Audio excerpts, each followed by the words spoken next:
नमस्कार, मैं हूं प्रवीण गौतम। लोकसभा चुनाव के 5 चरण के बाद जब कई सर्वे एक्सपर्ट, चुनावी एक्सपर्ट ने इस बात की भविष्यवाणी की, ये राजनीतिक आकलन किया कि फिलहाल 400 पार तो असंभव हो गया है।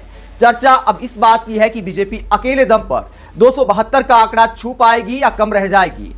जब सर्वे एक्सपर्ट ने मुकाबले को रोमांचक बताया और यह कहा कि आखिरी ओवर तक चलेगा, तो पीएम मोदी परेशान हो गए, रातों रात भाषण बदल गए और मीडिया सुरक्षा कवच की तरह काम करने लगी।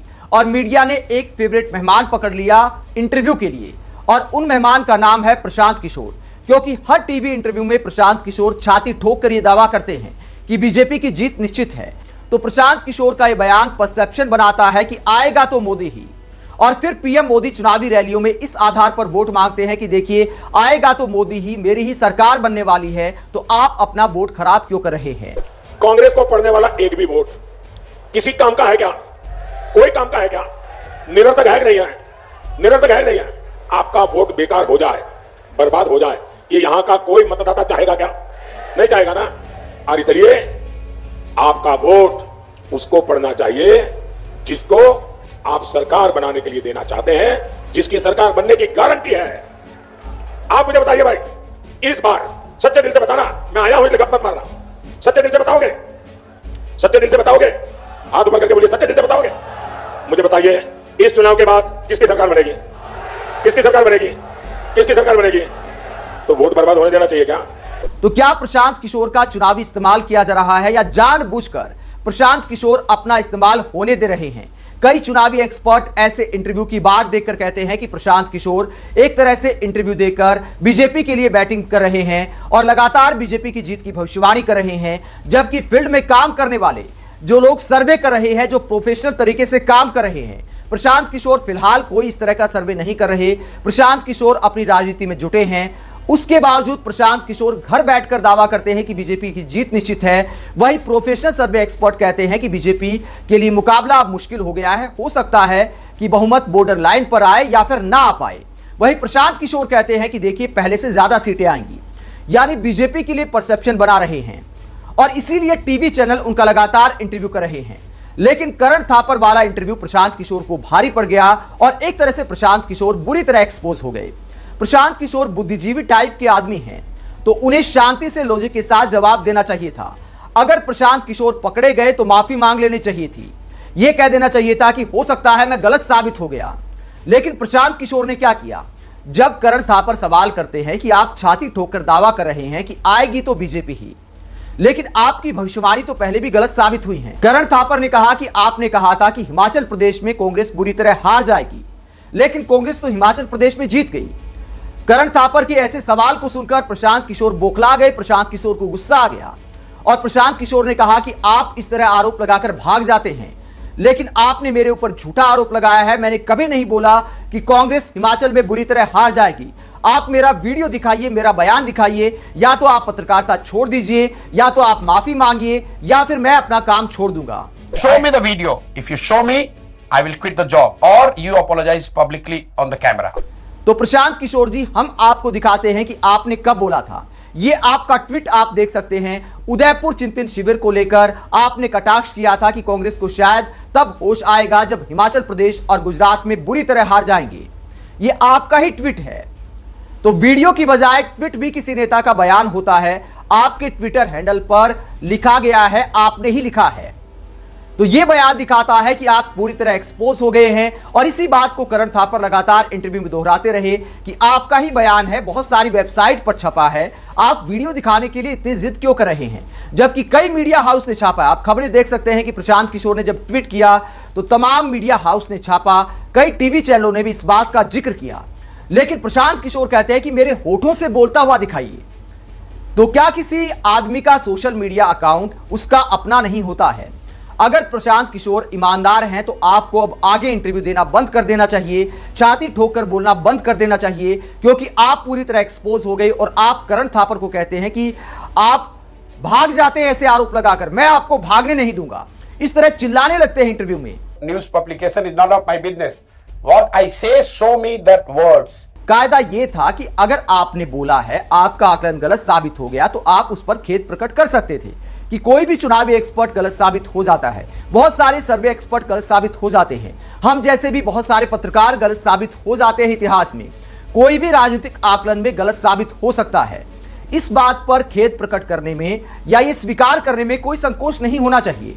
लेकिन प्रशांत किशोर गुस्सा करते करण थापर पर, और एक तरह से पीएम मोदी का जो इंटरव्यू था उसका सीन होते होते रह गया। और उसका भी जिक्र करते हैं प्रशांत किशोर की, देखिए मैं भागूंगा नहीं। जब करण थापर कहते हैं कि आप बहुत गुस्सा हो गए हैं, बहुत गर्मा गर्मी हो गई है, तो क्या आप इंटरव्यू को आगे बढ़ाना चाहते हैं? तो प्रशांत किशोर कहते हैं कि आप क्या चाहते हैं, मैं इंटरव्यू छोड़कर भाग जाऊं और आपको ऐसा सीन दोहराने का मौका मिल जाए। आपको याद होगा कि बहुत साल पहले पीएम मोदी करण थापर का इंटरव्यू छोड़कर भाग गए थे।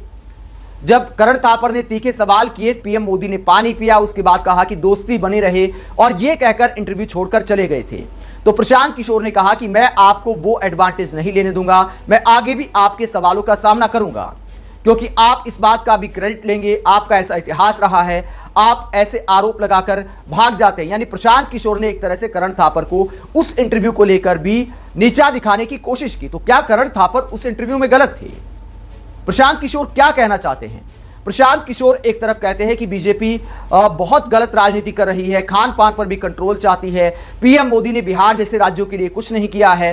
तरह तरह के आरोप पीएम मोदी और बीजेपी पर लगाते हैं और फिर यह परसेप्शन भी बनाते हैं कि आएगा तो मोदी ही, जीतेगी तो बीजेपी ही। प्रशांत किशोर के ऐसे आरोप लगाने पर करण थापर कहते हैं कि चिल्ला मैं भी सकता हूं, ऊंची आवाज में बात मत करिए। मैं अपनी बात पर कायम हूं कि आपने बोला था कि हिमाचल प्रदेश में कांग्रेस हार जाएगी। उसके बाद करण थापर इंटरव्यू में आगे बढ़ जाते हैं। वैसे प्रशांत किशोर की हिपोक्रेसी भी कमाल की है। कई बार बहुत अच्छी बातें करते हैं, लोगों के मुद्दे उठाते हैं, जन सुराज के जरिए पब्लिक के बीच जा रहे हैं, असल मुद्दे उठा रहे हैं, इस बात में कोई दो राय नहीं है। लेकिन जब आप एक तरफ कहते हैं कि बीजेपी लोगों की लाइफस्टाइल को भी कंट्रोल करना चाहती है, खान पान को भी कंट्रोल करना चाहती है, पीएम मोदी ने बिहार जैसे राज्यों के लिए कुछ नहीं किया है, एक तरफ आप बीजेपी की पीएम मोदी की आलोचना करते हैं कि लोगों की उम्मीदों पर खरे नहीं उतर पाए, दूसरी तरफ आप मीडिया का मोहरा बनते हैं, बीजेपी का एक तरह से मोहरा बनते हैं। जब चुनावी एक्सपर्ट कहते हैं कि मुकाबला रोमांचक हो गया है, तो आप आखिरकार परसेप्शन बदलने की कोशिश क्यों कर रहे हैं? क्या आप इतने बुद्धिमान नहीं हैं कि आपको पता नहीं है कि मीडिया वाले आपका इस्तेमाल कर रहे हैं? आपका इंटरव्यू सिर्फ इसलिए किया जा रहा है क्योंकि आप उस इंटरव्यू में इस बात को प्रमुखता से बोलते हैं कि बीजेपी ही आएगी, मोदी ही जीतेगा, पहले से ज्यादा सीटें आएंगी, और इसी बात को तमाम इंटरव्यू में हाईलाइट किया जाता है। शायद बीजेपी ऑफिस से ऐसा फरमान आया है कि प्रशांत किशोर का भर भर के इंटरव्यू करिए, उनसे बुलवाइए कि बीजेपी जीत रही है, क्योंकि मामला संकट में फंस गया है। 400 पार के नारे की हवा निकल गई है, चुनावी एक्सपर्ट अब बदलने लगे हैं, पीएम मोदी के भाषण भी बदलने लगे हैं। लेकिन प्रशांत किशोर घर बैठकर अपनी बात पर कायम हैं। चुनाव से पहले जो बोल रहे थे, 3-4 महीने पहले जो बोल रहे थे, चुनाव के दौरान हालात बदलने पर भी उसी बात पर कायम हैं। मानो प्रशांत किशोर ने अपने आप को देश का सबसे बड़ा बुद्धिजीवी मान लिया है, इस बात पर अड़े रहते हैं। अगर मान लीजिए 302 सीटें नहीं आती हैं, तो प्रशांत किशोर क्या बोल पाएंगे? हम नहीं कहते कि पीएम मोदी हार जाएंगे या जीत जाएंगे, लेकिन अगर आप किसी सरकार के काम को गलत मानते हैं, अगर विपक्षी पार्टियां पूरी जी जान से लड़ रही हैं, अगर विपक्षी पार्टियों के लिए लेवल प्लेइंग फील्ड नहीं है, तो प्रशांत किशोर जैसे लोगों को कम से कम चुप रहना चाहिए, क्योंकि पहले से ही देश का मीडिया एक तरफा काम कर रहा है बीजेपी को जिताने के लिए। यही प्रशांत किशोर कुछ समय पहले कांग्रेस दफ्तर जाया करते थे, सोनिया गांधी, राहुल गांधी के सामने प्रेजेंटेशन दिया कि बीजेपी को कैसे हराया जा सकता है, कांग्रेस को कैसे खड़ा किया जा सकता है। और अब यही प्रशांत किशोर इंटरव्यू में राहुल गांधी का मजाक उड़ाते हैं, कई बार कटाक्ष करते हैं। जिस नेता ने आपको मान सम्मान दिया, ठीक है आपकी डील नहीं हो पाई, आपकी बात नहीं बन पाई, लेकिन सोनिया गांधी ने, राहुल गांधी ने आपको इस लायक समझा, आपको मान सम्मान दिया, आपकी बातें सुनी, आपकी प्रेजेंटेशन देखी, और आप किस तरह का काम कर रहे हैं? आप इंटरव्यू में जाकर राहुल गांधी का मजाक उड़ाते हैं और ये परसेप्शन बनाते हैं कि बीजेपी जीत रही है। आपने घर बैठे आखिरकार ये अनुमान कैसे लगा दिया?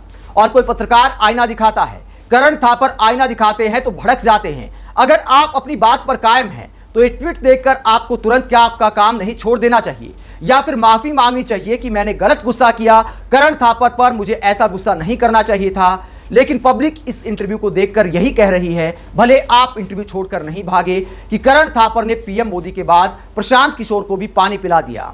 आप इंटरव्यू में प्रशांत किशोर के ऐसे गुस्से को लेकर क्या सोचते हैं और लगातार मीडिया में यह परसेप्शन बनाने पर क्या सोचते हैं कि आएगी तो बीजेपी ही, जीतेगा तो मोदी ही, पहले से ज्यादा सीटें आएंगी?